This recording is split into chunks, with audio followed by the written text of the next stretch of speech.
BloodSpell was originally released in 14 episodes over 2006. Something like 100,000 people, depending on how you chop the statistics, but you know how it goes. But roughly 100,000 people watched the series, and we got an awful lot of calls to make it available as a DVD. Particularly because a lot of people found that 5-minute episodes were too short, you couldn't quite get into it, and they wanted to watch the entire thing as a one-er. At the same time, of course, we had now looked at the stuff we'd made, particularly stuff we made early on when we were learning to make BloodSpell, and we figured we could do an awful lot better. We sat down and watched the entire series as a feature. We'd roughly cut it together as a feature in January 2007, and that was most of the core people from the BloodSpell crew at that point, who hadn't rushed off to be, you know, rich and exciting elsewhere. And absolutely top of the list of things that we came out of that wanting to fix was the opening, because it just sucked. It sucked on a storytelling level, it sucked on a cinematographic level, it sucked on a set design level. The only level on which it did not suck was the acting, which was a bit of a pity. Do you have an order, sir? Yes. We don't have the men to scout right now.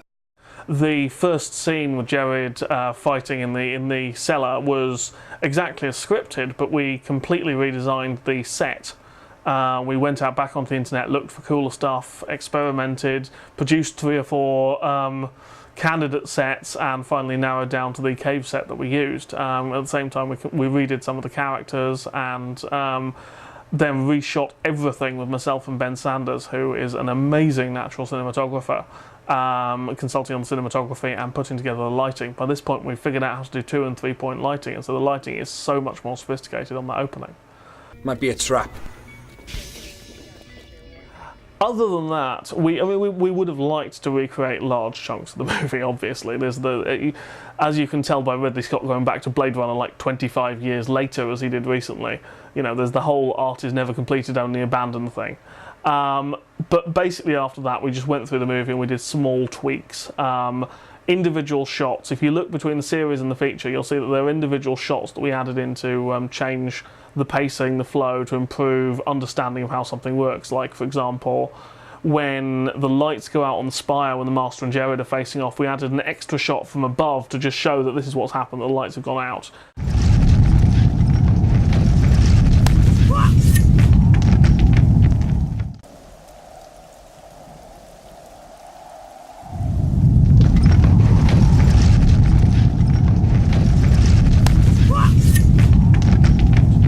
We added a couple of shots right at the end to show reaction shots from people when Jered agrees to go back with the Master, this kind of thing. It was all very, very small tweaks, which nonetheless somehow succeeded in taking an awful lot of time, which just made the film work better. Then we got to the second scene, which more or less looks as it does now, with the one glaring exception that the big helicopter shot that we have now, where we just shoot up and zoom around the cathedral, that wasn't in the series version because we were trying to do it all in Neverwinter Nights, and Neverwinter Nights just could not handle the scale of map that we needed to do an entire fantasy cityscape. So what we did there was we cheated. We took the entire thing out of Neverwinter Nights. We did what I'd been thinking about at the time, but I hadn't had time because of the pressure to get the series out, which was to take the entire thing into a conventional animation package, just the same kind of thing that Pixar uses, and recreate the city using Neverwinter Nights assets, so using 3D models from Neverwinter Nights, made a massive cityscape far larger than we could have made in the game, and then produced the massive swooping shot in there.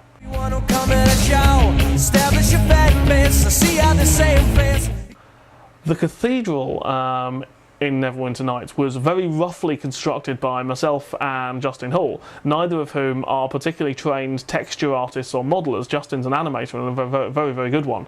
And I did some of the texturing, and I'm not anything very good connected with 3D. So when we came to the series, again, we knew we really, really wanted to recreate it. Now, I'd had a meeting with a guy called Shekhar Kapoor, who's a Hollywood director, a few months before we started on the recreation of the BloodSpell feature, and he'd mentioned that he really rated the artists in his home country of India as digital 3D artists. So I knew some people who'd worked with outsourcing modelling to India before, and they mentioned it had been fairly cheap. So we actually decided to do possibly the most corporate thing yet in our terribly, terribly indie punk movie, and outsource our modelling to India. Phoned some people, chatted to them, they gave me some quotes which were insanely good. I sent them the model, I sent them a bunch of content, some castles in Scotland that sort of sit on the edge of cliffs and all the rest of it. Said I want to look a bit like that. Greek monasteries which sit on these gigantic pillars of rock, which are inaccessible except by basket. Sent it all away to them. And 2 weeks later, this amazing, amazing cathedral model came back, and it looked actually much better even than it did in the film. And the one thing I wanted to do was shoot more of it, and it just looked stunning. One of the other things we did with the feature was to go through it and change the colour balances and the brightnesses and the contrast of it to try and make it look brighter, because the original one was quite dark a lot of the time, and after we'd encoded it and encoded it again, it was even darker. One of the big complaints we'd had from the series was that the images that Neverwinter Nights produces were a little flat. So basically we just did some very, very simple image editing. I mean, it's stuff that Final Cut Pro can do, and it's really technical and impressive, but what you're actually doing is basically very simple Photoshop editing. Mostly what we did was tweak the brightness and tweak the contrast on the images, which you can do on video just as much as on static images, and tweak the saturation, which is essentially how colourful the colours are. So we went through pretty much shot by shot and tweaked those. At the same time, occasionally adjusted the colour levels in the mids and the highs and all the rest of it. Some of the scenes that really benefited from changing their colour depths and contrasts and things were the scene where Jered and the Procurer are wandering down the streets. That was very grimy to start with, but changing the colour balances let us make the characters seem brighter and stand out more, while keeping the background quite faded and dark. Street at night should be dark. And we also played around with the colour balances and the saturations in the hallucination sequence, in the arena fight as well. That's all quite desaturated now, and it looks not right, which is fair enough, I suppose. It really, really enhances the film. We've had so many comments, people saying that the colours are much more vibrant now, and it feels less like a computer game, which I think is a lot because we were able to push the colour outside the spaces that you'd expect to see a computer game producing. And that's probably been my single biggest lesson on BloodSpell, is the extent to which post-production can make Machinima look less like a computer game and more show it off as a film. The release of the feature film was unexpectedly tricky. The big thing, of course, is that we were now not producing a 5-minute episode, which I'm used to and I've more or less got the hang of. We were now producing a 90-minute feature film, and everything was harder. It was harder to get it to encode properly. Encoding the QuickTime, I think, took something like 4 continuous days, where we just set the computer running and we said go, and we left it for 4 days, and it came back and it hadn't worked. So then we did it again. So that pushed us right up against our deadline, and I'd done the thing that I always do of announcing a deadline before I've actually got the damn thing in the can. Which one day I will fail to do this, and I will actually wait until the bloody thing's finished before I announce a release date, and on that day the world will end. So we had to deal with these absolutely enormous files. I mean, every time I needed to make a copy of the movie, I needed to clear 57 gigabytes, and that's the compressed version. The uncompressed files are something like 150 gig. It's absolutely massive. And juggling this back and forward between various computers was an unexpected nightmare. Then we had the problem of where the hell do you actually host a feature film online? Because we knew we wanted to have streaming video, and we knew we wanted people to be able to immediately watch it. But the problem is that nobody really makes 90-minute films. YouTube will accept them eventually, it turns out, after thanks to the help of the guys at Google. But by default, they won't let you put anything up over 10 minutes. So we ended up spending a lot of time researching the various codecs and how you make the flash work. And then, of course, we had the problem that every time we were trying to encode something, because these were such huge files, if we got it wrong, we lost 4 hours. Or 12 hours or 4 days. So we had to figure that out. Then right at the very end, we'd allotted a week for just the release. All I was doing was publicity for the release. So I was talking on websites and notice boards and all the rest of it about the fact the film was coming out, and I was uploading the film and converting the film, and that was it.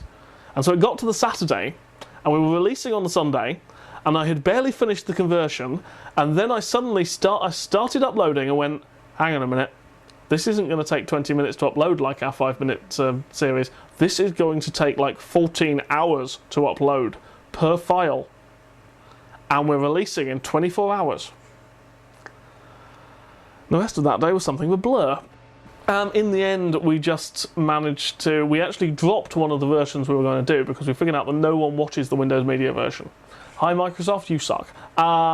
Nobody was watching the Windows Media version, and anyone who wanted to watch it could already watch the DivX or the QuickTime, one or the other. So when I got back at 2 o'clock in the morning that day and discovered that one of the files that was uploading had failed, we basically dumped the WMV, concentrated on just getting these 2 files up onto the Internet Archive, and at the same time getting out streaming media files up and streaming. We managed that with, I think, about 3 hours to spare. At the same time, there had been a crisis over at the site that was premiering us online, so they then had to stay up through like 3 o'clock in the morning LA time and desperately try and get themselves online and beat the damn thing with hammers until we actually had some kind of working route where people could go to the site we were meant to be premiering and move to a new site which would actually host the file, which was the site we were using anyway. And then we discovered that the video files that I'd put up online didn't have stereo sound on them because I'm an idiot, and there had been about 16 stages, 16 chain stages here to get from first edit to final version of film. And at about stage 6, I had put it through a process that converted the stereo sound into mono sound, and had then not noticed. And so we then had to spend the rest of the next week, in addition to doing publicity, which went fantastically well, I was also quietly in the background going, re-encode, re-encode, re-encode, and desperately trying to get it up in all the various places in stereo sound so you could hear Phil's amazing work.